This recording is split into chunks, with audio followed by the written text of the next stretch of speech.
नमस्कार दोस्तों, मैं राजकुमार मौर्य आर के मौर्य कॉमर्स क्लासेज में आपका बहुत बहुत स्वागत है। इस वीडियो के माध्यम से आपको हम अकाउंटिंग से संबंधित कुछ बहुविकल्पी महत्वपूर्ण प्रश्न बताने जा रहे हैं। इन प्रश्नों को भी बताएंगे, इनके विकल्प को भी बताएंगे कि कौन सा विकल्प सही है।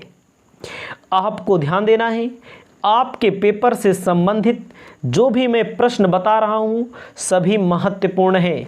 इसी में से कोई ना कोई प्रश्न आपके पेपर में पूछा जाएगा। आपके सामने प्रश्न दिख रहा है, एक एक प्रश्न को हम पढ़ करके आपको अच्छे से समझा करके बताते हैं। आप इसे अपनी कॉपी में जरूर लिखिएगा। आपके सामने जो प्रश्नों की श्रृंखला है, प्रश्नों की श्रृंखला में कहता है पूंजी खाता है। पूंजी खाता है, पूंजी खाता ए ऑप्शन कहता है संपत्ति, बी ऑप्शन कहता है दायित्व, सी ऑप्शन कहता है ए का मतलब संपत्ति, बी का मतलब दोनों, बी का मतलब दायित्व दोनों, डी का मतलब इनमें से कोई नहीं। आपको याद होना चाहिए, कोई भी पूंजी हो, कोई भी पूंजी हो, वो दायित्व खाता होगा। कौन सा खाता होगा? दायित्व खाता। पूंजी दायित्व खाता होता है। ए बी नंबर ऑप्शन आपका सही है। आप इसे अपनी कॉपी में जरूर लिख लेंगे। उसके बाद आपको ध्यान देना है, बी ऑप्शन आप 2 नंबर क्वेश्चन आपके सामने है। दूसरे नंबर क्वेश्चन में क्या कहता है? प्रत्यक्ष व्यय दिखाए जाते हैं। प्रत्यक्ष व्यय कहाँ दिखाए जाते हैं? ए ऑप्शन कहता है लाभ हानि खाते में, बी ऑप्शन कहता है लाभ हानि नियोजन खाते में, सी ऑप्शन कहता है व्यापार खाते में, डी ऑप्शन खाता कहता है आगे ले जाए जाते हैं। आप पढ़े होंगे फाइनल अकाउंट। फाइनल अकाउंट में एक होता है ट्रेडिंग अकाउंट, एक होता है पीएल अकाउंट, यानी कि व्यापार खाता। व्यापार खाते के अंतर्गत प्रत्यक्ष खर्चे दिखाए जाते हैं और लाभ हानि खाते के अंतर्गत अप्रत्यक्ष खर्चे दिखाए जाते हैं, यानी कि इनडायरेक्ट खर्चे दिखाए जाते हैं। तो जब आपसे पूछे प्रत्यक्ष व्यय दिखाए जाते हैं तो आपको क्या हाँ लिखना है? ऑप्शन प्रत्यक्ष व्यय व्यापार खाते के अंतर्गत दिखाया जाता है। आपका सी नंबर ऑप्शन सही है। मान लीजिए यहीं पर प्रश्न को थोड़ा से बदल दिया जाए। जब प्रश्न को थोड़ा से बदल दिया जाएगा, कहा जाएगा कि अप्रत्यक्ष व्यय दिखाए जाते हैं। अप्रत्यक्ष व्यय कहाँ रहे? तो लाभ हानि खाते में। प्रत्यक्ष व्यय इस प्रश्न में कहा है तो व्यापार खाते के अंतर्गत दिखाया जाएगा। ए ऑप्शन आपका सही है। कौन सा ऑप्शन सही है? सी ऑप्शन आपका सही है। तसल्ली से आप इसे अपनी कॉपी में लिख लें। आपको आगे ध्यान देना है। आगे आपके सामने जो प्रश्न दिख रहा है, इस प्रश्न में आप देख सकते हैं, कहता है कि इसको थोड़ा ऊपर ले जाते हैं। तीसरा नंबर प्रश्न आपका व्यापार खाता है। व्यापार खाता है वास्तविक खाता, व्यक्तिगत खाता, नाम मात्र खाता, एक विवरण पत्र। 4 ऑप्शन आपके सामने दिए हैं। आपको पता होना चाहिए व्यापार खाता नाम मात्र खाता है। क्यों है? आपको ये भी पता होना चाहिए व्यापार खाते के अंतर्गत सभी प्रत्यक्ष खर्चे लिखे जाते हैं। सभी प्रत्यक्ष खर्चों को, जैसे कि ऊपर अभी आपको दूसरे नंबर क्वेश्चन में मिला था, तो जो खर्च होता है वो नाम मात्र खाते के अंतर्गत आता है। व्यय व हानियाँ, आय व लाभ, यानी कि व्यय मतलब खर्चा, आय मतलब इनकम जो होती है, वो सब किसके अंतर्गत आती है? नाम मात्र खाते के अंतर्गत आती है।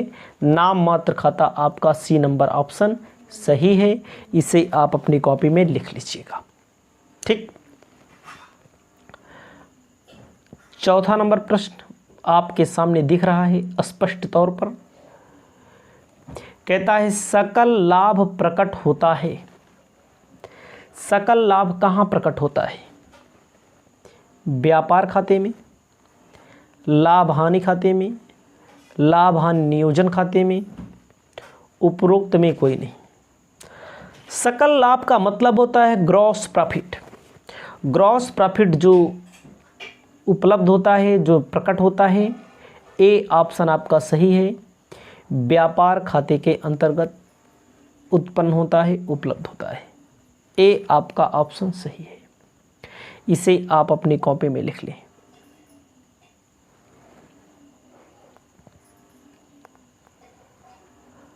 अगला नंबर प्रश्न आपके सामने है, 5वां नंबर। कहता है तलपट का स्टॉक है। तलपट का स्टॉक है कच्चा माल, प्रारंभिक रहतिया, अंतिम स्टॉक, चालू कार्य। जो ट्रायल बैलेंस में स्टॉक दिखाया जाता है, वो कौन सा स्टॉक दिखाया जाता है? ट्रायल बैलेंस के अंदर ओपनिंग स्टॉक दिखाया जाता है, यानी कि प्रारंभिक रहतिया। तो आपका उत्तर सही होगा। बाहर जो दिखाया जाता है वो अंतिम रहतिया होता है। तो आपको ध्यान देना है, तलपट के अंदर जो स्टॉक दिखाया जाता है वो प्रारंभिक रहतिया होता है। ये ऑप्शन आपका सही है, बी नंबर। इसे आप अपनी कॉपी में लिख लें।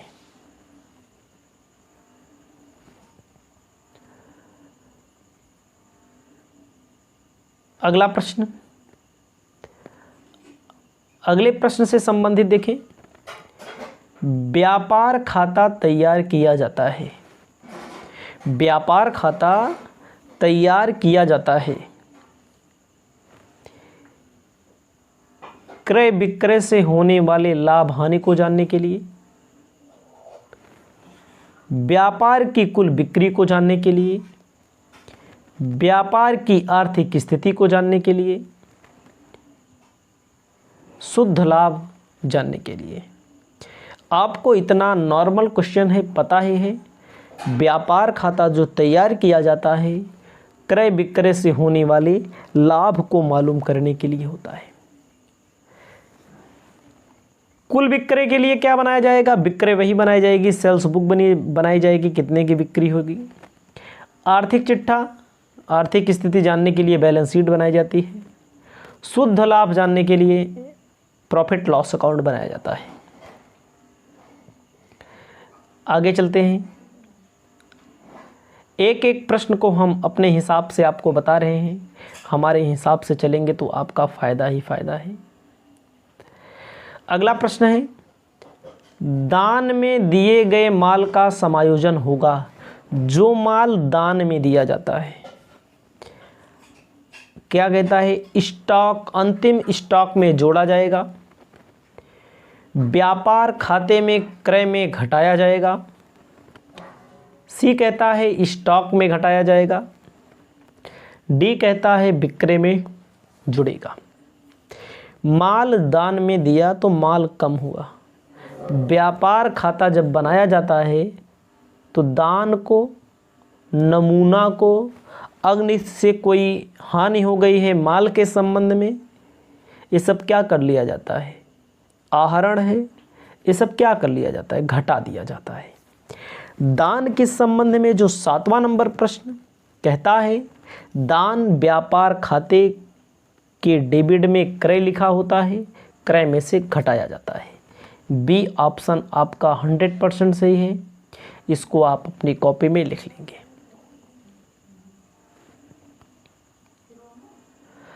आगे ध्यान देना है, निम्न में से अप्रत्यक्ष व्यय नहीं है। अप्रत्यक्ष व्यय को इंग्लिश में कहते हैं इनडायरेक्ट एक्सपेंसेस। मतलब कि कौन सा अप्रत्यक्ष व्यय नहीं है? अप्रत्यक्ष व्यय जो पीएल के डेबिट में दिखाया जाता है। अप्रत्यक्ष जैसे वेतन व्यय, वेतन पीएल के डेबिट में दिखाते थे, अप्रत्यक्ष व्यय होता है। विज्ञापन को भी पीएल प्रॉफिट लॉस के डेबिट में दिखाते हैं, लाभ हानि खाते के डेबिट में दिखाते हैं, तो है। पैकिंग व्यय ये भी है। सीमा शुल्क ट्रेडिंग में दिखाया जाता है। याद रखिएगा, डी नंबर ऑप्शन आपका सही है। इसे आप अपनी कॉपी में लिख लेंगे, सीमा शुल्क।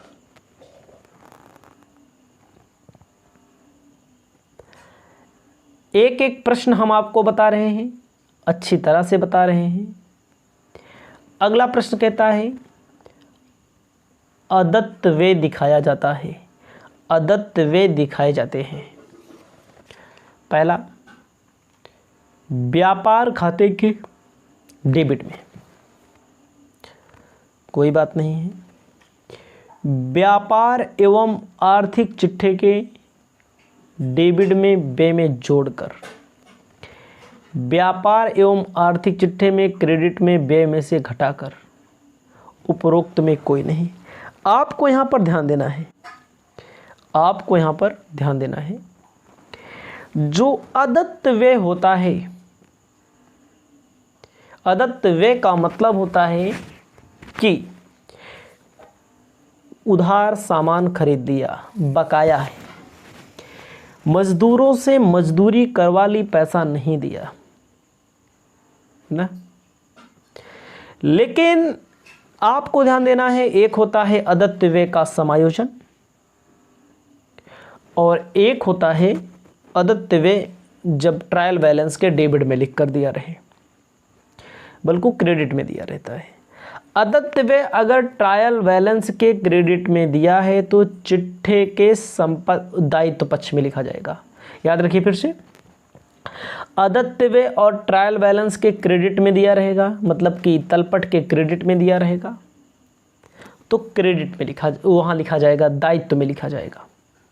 डेबिट में लिखा रहेगा, डेबिट में अगर दिया है तो पीएल के डेबिट में दिखाया जाएगा।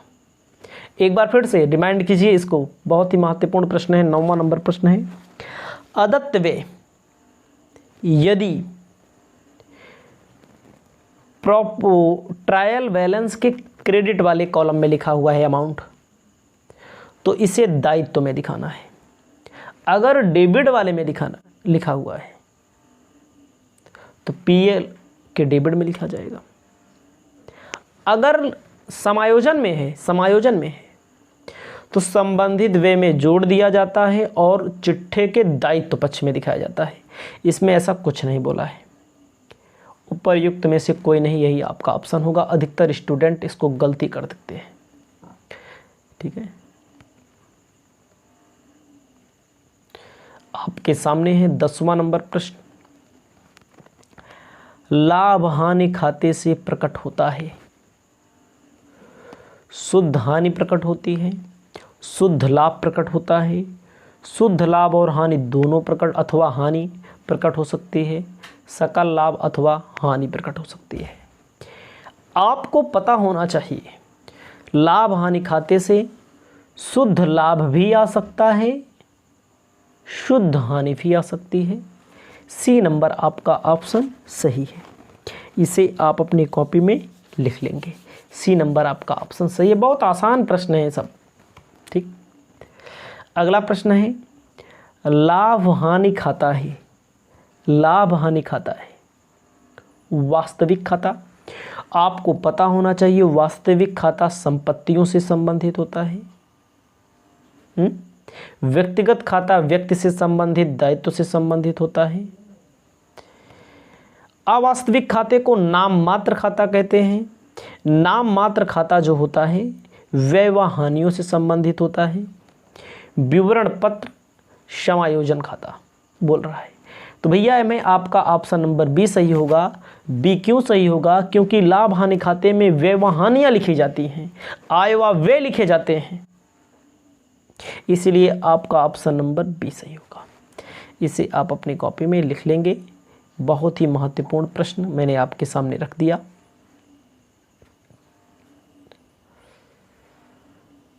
अगला 12वां नंबर प्रश्न आपके सामने दिख रहा है। 12वें नंबर प्रश्न को हम अच्छे से सबसे पहले पढ़ेंगे, पढ़ने के बाद आपको हम बताएंगे। आपके सामने क्या है? अंतिम खाता, अंतिम स्टॉक दिखाया जाता है। अंतिम स्टॉक दिखाया जाता है व्यापार खाते में, लाभ हानि खाते में, व्यापार खाते अथवा चिट्ठे में, चिट्ठे में। आपको पता होना चाहिए अंतिम स्टॉक जो होता है कहाँ दिखाया जाता है? ट्रेडिंग यानी व्यापार खाते के क्रेडिट में और चिट्ठे के संपत्ति पक्ष में, ये दो जगह दिखाया जाता है। ठीक है, 12 नंबर प्रश्न तक मैंने अभी आपको बताया है। थोड़ा पानी पी लेते हैं तो बता रहे हैं। ठीक, आपके सामने 13वां नंबर प्रश्न है। उपार्जित ब्याज खाता दिखाया जाएगा, ब्याज दिखाया जाएगा। कह रहा है उपार्जित जो ब्याज होता है वो दिखाया जाता है। जो उपार्जित ब्याज होता है वो कहाँ दिखाया जाता है? उपार्जित का मतलब होता है कहीं पर हमने पैसा जमा किया है, ब्याज हो गया है, बिन मैंने रिसीव नहीं किया हुआ है, प्राप्त नहीं किया हुआ है। उपार्जित का मतलब यही होता है, साफ साफ जान लीजिए आप। उपार्जित का मतलब क्या होता है? फिर से, मैंने पैसा जमा किया बैंक में, बैंक वाले के यहाँ ब्याज हो गया है, अभी हमें प्राप्त नहीं हुआ, यानी कि कमाई हो गई, हमारे हाथ में नहीं आया है, आ जाएगा। लाभ हानि खाते के क्रेडिट में, डेबिट में, लाभ हानि खाते के क्रेडिट में, व्यापार खाते के क्रेडिट में, लाभ हानि खाते के क्रेडिट में ब्याज में जोड़कर। आपको पता होना चाहिए अगर कोई ब्याज क्रेडिट में दी गई है तो क्रेडिट में ब्याज में जोड़कर लाभ हानि खाते के क्रेडिट में दिखाया जाएगा। हमेशा याद रखिएगा, बाई इंटरेस्ट पीएल अकाउंट में दिखाया जाता है। ठीक है, उपार्जित ब्याज को ब्याज में जोड़ दिया जाता है, और कोई ब्याज है तो जोड़ दिया जाता है, विनियोगों पर ब्याज मिलता है। ठीक है,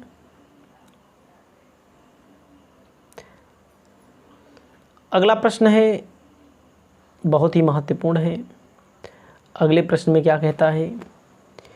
लाभ हानि खाते के डेबिट में दिखाए जाते हैं गैर संचालन व्यय, अप्रत्यक्ष व्यय, संचालन व्यय। संचालन व्यय, प्रत्यक्ष व्यय, उपरोक्त में कोई नहीं। लाभ हानि खाते में गैर संचालन व्यय दिखाए जाते हैं, अप्रत्यक्ष एवं संचालन व्यय दिखाए जाते हैं। ए ऑप्शन आपका सही है, इसे आप टिक कर लीजिए। गैर संचालन व्यय का मतलब जैसे डिप्रिसिएशन हो गया, loss on issue of share हो गया, इशू ऑफ डिबेंचर हो गया। कंपनी है तो व्यय होगा, अगर व्यापार है तो लॉस, कोई भी लॉस हो उसे पीएल के डेबिट में दिखाते ही हैं। इनडायरेक्ट एक्सपेंसेस दिखाते हैं, संचालन व्यय दिखाते हैं, ऑफिस से रिलेटेड व्यय को संचालन व्यय कहते हैं। तो आपका 14 नंबर क्वेश्चन भी कन्फर्म होता है। आप एक एक करके हमारे साथ चलते रहिए। अगला प्रश्न है 15वां नंबर।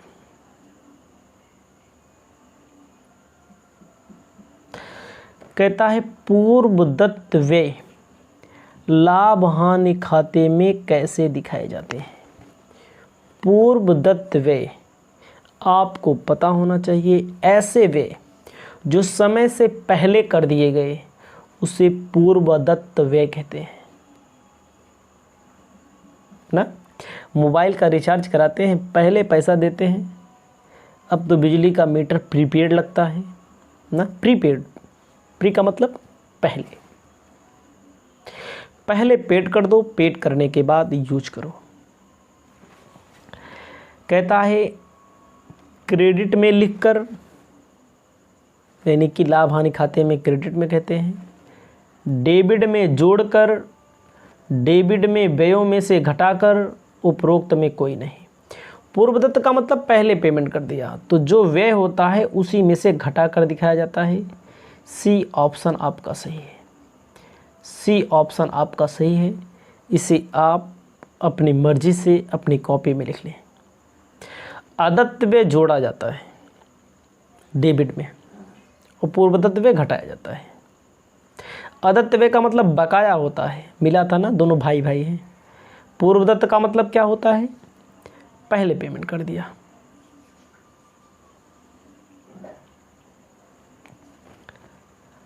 अगला प्रश्न, अनुपार्जित कमीशन को दिखाया जाता है। अनुपार्जित कमीशन ऐसा कमीशन जो हमने कमाया नहीं है, पहले मिल गया, हमको पहले मिल गया, एडवांस मिल गया। अनुपार्जित कमीशन लाभ हानि खाते के डेबिट कमीशन में घटाकर, लाभ हानि खाते के क्रेडिट में कमीशन में घटाकर, लाभ हानि खाते में नहीं दिखाया जाता, लाभ हानि खाते के क्रेडिट में कमीशन में जोड़कर।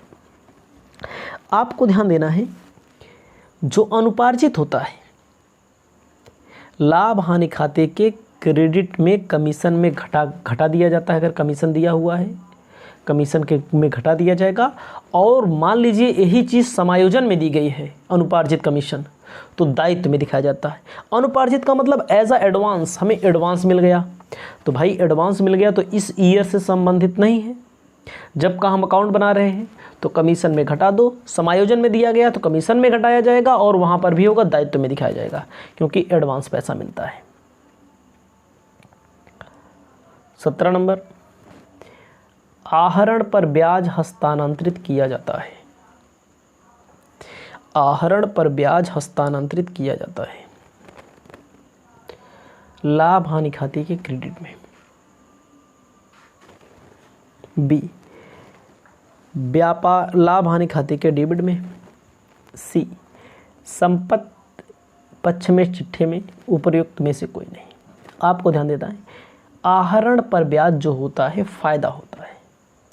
व्यक्तिगत प्रयोग के लिए जब कोई सामान निकाल लिया जाए किसी दुकान से, किसी व्यवसाय से कोई पैसा निकाल लिया जाए, उसे आहरण कहते हैं। उस आहरण पर जो ब्याज मिलता है उसे लाभ हानि खाते के क्रेडिट में दिखाते हैं। याद रखिएगा, बहुत इंपॉर्टेंट क्वेश्चन है।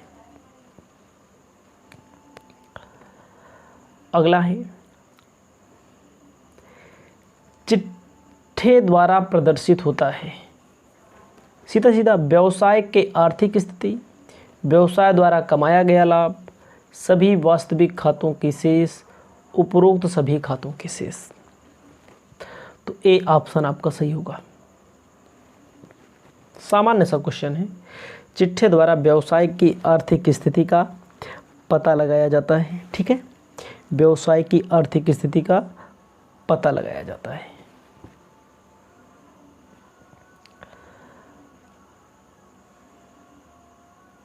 अगला प्रश्न है, व्यवसाय के मालिक द्वारा किया गया आहरण संपत्ति एवं क्षमता दोनों कम कर देता है। व्यवसाय के मालिक द्वारा किया गया आहरण, संपत्ति का मतलब एसेट्स, क्षमता का मतलब पूंजी कैपिटल, दोनों कम कर देता है। क्षमता को कम कर देता है, दायित्व को बढ़ा देता है। सी नंबर, पूंजी को कम करता है, संपत्ति पर कोई प्रभाव नहीं पड़ता। डी कहता है संपत्ति को कम करता है, दायित्व को बढ़ा देता है। देखो भैया, संपत्ति और दायित्व एक सिक्के के दो पहलू हैं, एक सिक्के के दो पहलू हैं। तो इसमें आपको ध्यान देना है, संपत्ति एवं क्षमता दोनों को कम कर देता है। आपके सामने 20 नंबर प्रश्न है। क्या कहता है, ख्याति का वर्गीकरण किया जाता है। अमूर्त संपत्ति, क्षय योग्य संपत्ति, चालू संपत्ति, काल्पनिक संपत्ति। अमूर्त संपत्ति वह संपत्ति जिसे देखा ना जा सके, जिसे छुआ ना जा सके, जिसे केवल महसूस किया जाता है, उसे अमूर्त संपत्ति कहते हैं। ठीक है, तो आप इसे अपनी कॉपी में लिख लेंगे, अमूर्त संपत्ति। ठीक है, क्षय योग्य संपत्ति क्या होती है? क्षय योग्य संपत्ति के बारे में जान लो। जैसे तेल का कुआं होता है, बालू की खदान, कोयले की खदान जहाँ होती है, जहाँ खान होती है। ठीक है, 20 नंबर प्रश्न आपको ध्यान देना है। 21वां नंबर प्रश्न कहता है, उत्पाद शुल्क दिखाया जाएगा। कहाँ दिखाया जाएगा? व्यापार खाते के डेबिट में, क्रय में जोड़कर, विक्रय में घटाकर, लाभ हानि खाते के डेबिट में। उत्पाद शुल्क व्यापार खाते के डेबिट में दिखाया जाता है। इसे आप अपनी कॉपी में लिख लेंगे। कहाँ? ए नंबर ऑप्शन आपका सही है। अगला है, मशीनरी के नकद क्रय का प्रभाव होगा। मशीनरी के नकद क्रय का प्रभाव क्या होगा? कुल संपत्ति एवं दायित्वों में वृद्धि होगी। एक कहता है, जो ऑप्शन कहता है कुल संपत्ति में कमी होगी, कुल संपत्ति में वृद्धि होगी, कुल संपत्ति अप्रभावित होंगी। आपको ध्यान देना है, मशीन का नकद क्रय, एक संपत्ति कैश होती है और दूसरी संपत्ति मशीन होती है। मान लीजिए 20,000 की मशीन खरीदी, 20,000 नकद गया, आई मशीन 20,000 की, 20,000 नकद गया, संपत्ति पर कोई प्रभाव नहीं पड़ेगा। बहुत इंपॉर्टेंट क्वेश्चन। आप सोच रहे होंगे कैसे भाई, संपत्ति तो आई, जितने की संपत्ति आई उतने तो कैश गया, संपत्ति भी कैश, कैश भी कैश, कैश भी संपत्ति, तो कुल संपत्तियां अप्रभावित होंगी। अगला है, अदत्त मजदूरी यदि तलपट में दी गई हो तो इसे दिखाएंगे व्यापार खाते एवं चिट्ठे में, चिट्ठे में, लाभ हानि खाते में, लास्ट वाला ऑप्शन डी है व्यापार खाते व लाभ हानि खाते में। अदत्त मजदूरी तलपट में दी गई है तो इसे केवल व्यापारिक खाते में, तलपट में दी गई है तो दिखाएंगे इसे अदत्त मतलब बकाया होता है, बकाया का मतलब काम करवा लिया है, पैसा मैंने नहीं दिया है, तो आपको ध्यान देना है इसे चिट्ठे में दिखाया जाएगा। 23 नंबर ऑप्शन, 23 का बी नंबर ऑप्शन सही होगा। और चिट्ठे में भी दायित्व में दिखाया जाएगा। गहराई आप समझिए, चिट्ठे में कहाँ दिखाया जाएगा, दायित्व में दिखाया जाएगा। अगला है, यदि अदत्त वेतन समायोजनाओं में दिया गया है तो उसे कहाँ कहाँ दिखाएंगे। सीधा सीधा जान लीजिए, अदत्त वेतन समायोजना में दिया गया है, लाभ हानि खाते के डेबिट में दिखाते हैं और चिट्ठे के दायित्व पक्ष में दिखाते हैं। लाभ हानि खाते के डेबिट में दिखाते हैं और चिट्ठे के दायित्व पक्ष में दिखाते हैं। ठीक, आपको आगे ध्यान देना है क्या क्या बोल रहा है। अदत्त वेतन, जिसे अदत्त वेतन दिया गया है तो लाभ हानि खाते के डेबिट में दिखाया जाता है, डेबिट में दिखाया जाता है, वेतन में जोड़ दिया जाता है। और कहाँ दिखाया जाता है, चिट्ठे में दिखाया जाता है। ठीक है, 24 नंबर में बी ए नंबर ऑप्शन आपका सही है, इसे आप अपनी कॉपी में लिख लें।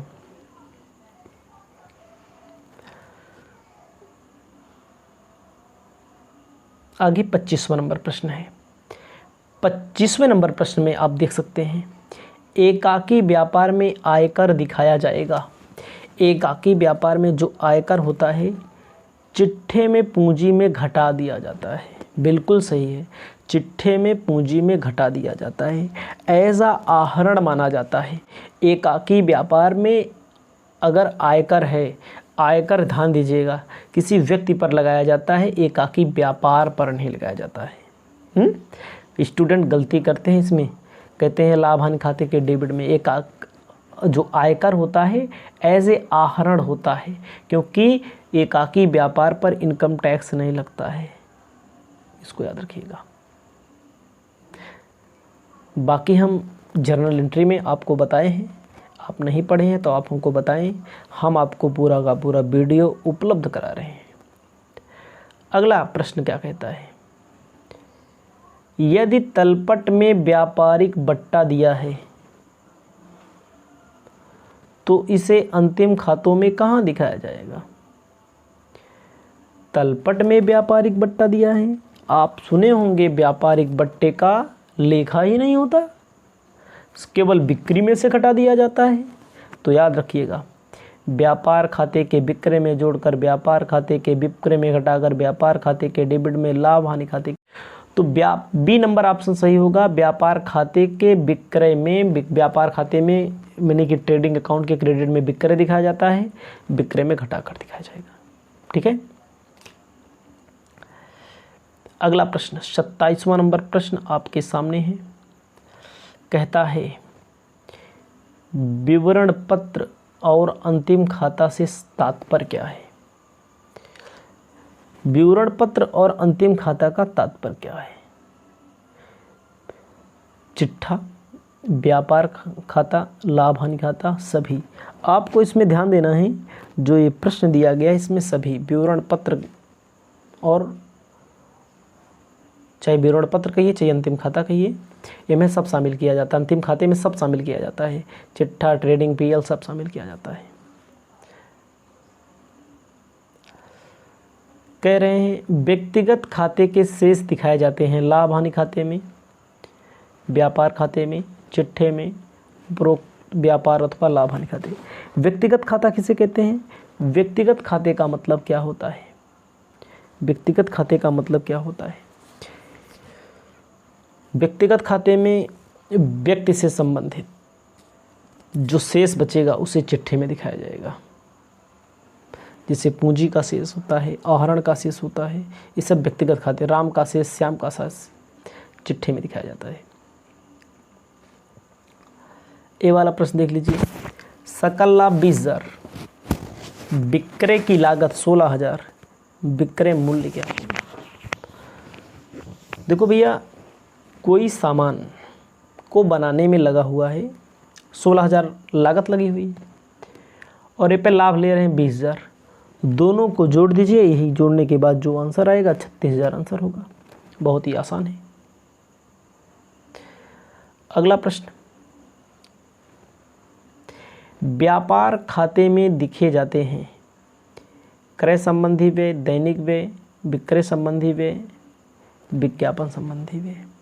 आपको ध्यान देना है, ये जो प्रश्न कहता है व्यापार खाता, व्यापार खाते में जो दिखाया जाता है वो क्रय संबंधी व्यय दिखाया जाता है। इसे आप अपनी कॉपी में लिख लेंगे। आगे,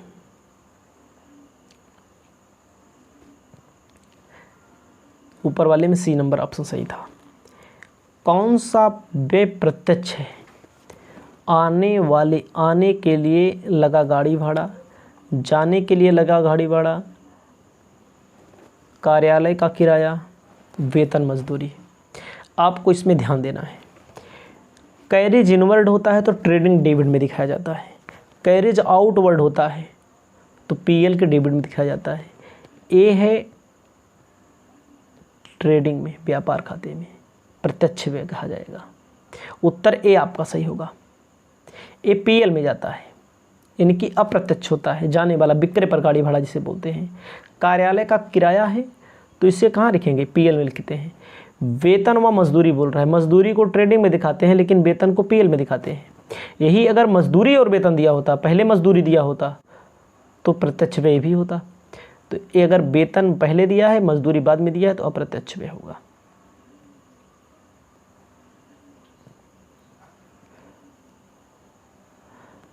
उपार्जित ब्याज तलपट में दिखाया गया है, उसे दिखाएंगे।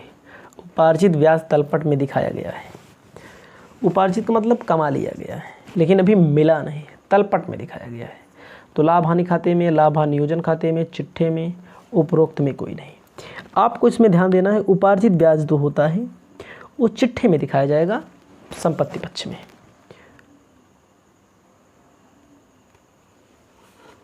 ठीक, आगे, चिट्ठे में किस प्रकार के खाते दिखाए जाते हैं?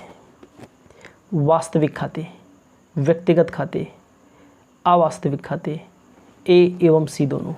ध्यान देना है, आपका डी नंबर ऑप्शन सही है। वास्तविक खाता संपत्ति से संबंधित, व्यक्तिगत खाता दायित्व से संबंधित। जो चिट्ठा बनाया जाता है संपत्ति और दायित्व के लिए होता है। डी ऑप्शन सही होगा, मतलब ए और सी दोनों सही है। अगला है, किस व्यय को अप्रत्यक्ष व्यय नहीं मानेंगे? पैकिंग व्यय, सीमा शुल्क, विज्ञापन व्यय, वेतन व्यय। किस व्यय को अप्रत्यक्ष व्यय नहीं मानेंगे? बी नंबर ऑप्शन आपका सही है, बाकी सब अप्रत्यक्ष व्यय हैं। बी नंबर आपका ऑप्शन सही है। ठीक है, अगला है, पाने वाले को नाम यानी कि पाने वाले को डेबिट, देने वाले को जमा यानी कि देने वाले को क्रेडिट। कौन से खाते में? पाने वाला व्यक्तिगत खाते से संबंधित होता है, आने वाला और जाने वाला होगा तो वास्तविक होगा।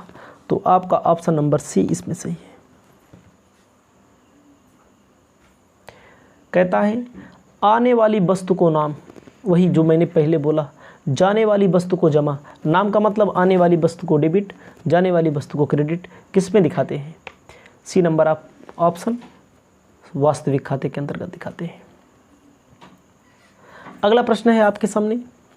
अगला प्रश्न है, निम्न में कौन से खाते प्रत्यक्ष नाम खाते होते हैं? राम व मोहन का खाता, कमीशन खाता, फर्नीचर खाता और पूंजी खाता।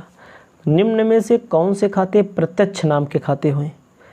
कौन से खाते प्रत्यक्ष नाम के खाते हैं? तो वही राम व मोहन का खाता होगा, क्योंकि इनका डायरेक्ट नाम लिखा जाएगा।